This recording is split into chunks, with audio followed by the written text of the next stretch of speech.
மகிழ்ச்சி.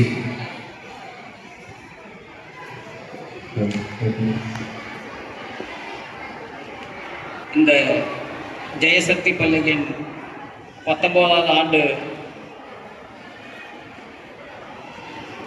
ஆண்டு விழாவில் தலைமை வசிக்கும் இப்பள்ளியின் தாளாளர் கலைமாமணி மரியாதைக்குரிய கவிதா சுப்பிரமணியன் அவர்களை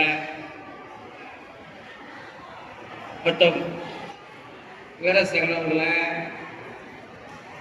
அண்ணன் ஞானமூர்த்தி அவர்களை, அண்ணன் ஆடியபுரம் அவர்களை, அரசகுமார் அவர்களை, காங்கிரஸ் கல்வியாளர் கந்தசாமி அவர்களை, இந்த பள்ளியின் ஆசிரியர் பெருமக்களை, மாணவ செல்வங்களை, பெற்றோர்களை, உங்கள் அனைவருக்கும் எனது பணிவான வணக்கம். இந்த பள்ளி என்பது கல்வியில் மிக சிறந்த பள்ளியாக பெண்ணாடத்தில் விளங்கிக் கொண்டிருக்கிறது. மிக